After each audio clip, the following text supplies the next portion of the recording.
Given the PS4, PS5, Xbox One, and Xbox Series consoles are x86 based, and any future consoles are likely to remain that way, the assumption would be that, like PC, backwards compatibility would be relatively straightforward. With this theory in mind, should game developers be more forward-looking with potential backwards compatibility and have modes that have unlocked frame rates with full native resolution, enhanced detail, etc., all the bells and whistles that the current generation would struggle with simultaneously to enhance future backwards compatibility? And that's from The Dressing Gown. I don't have a problem with that, unlock frame rates. I do have a problem with modes that would completely collapse current gen games. They can't ship that. No. That's the problem, right? Any thoughts? Yeah, any mode that's added still has to be properly QA'd and tested, right? Yeah.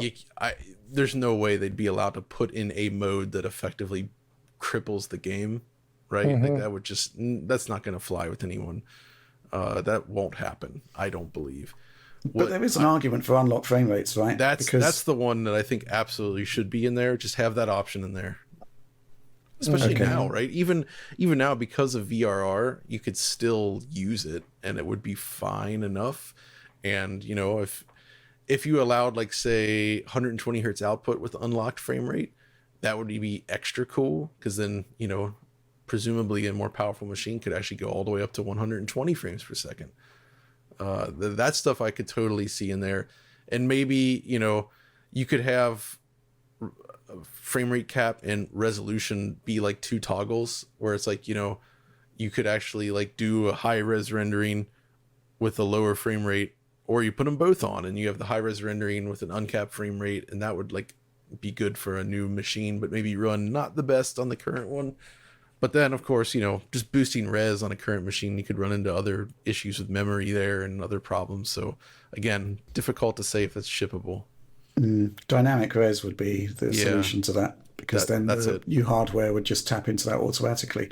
Anything to add to that one, Alex? No, I love the idea of just a VSync toggle or a frame cap toggle, and some people have been doing it. I think it's going to be cool to see what happens with God of War in its quality mode HFR mode. That's like, was it uncapped 120? That. Right? Yeah, so uncapped 120.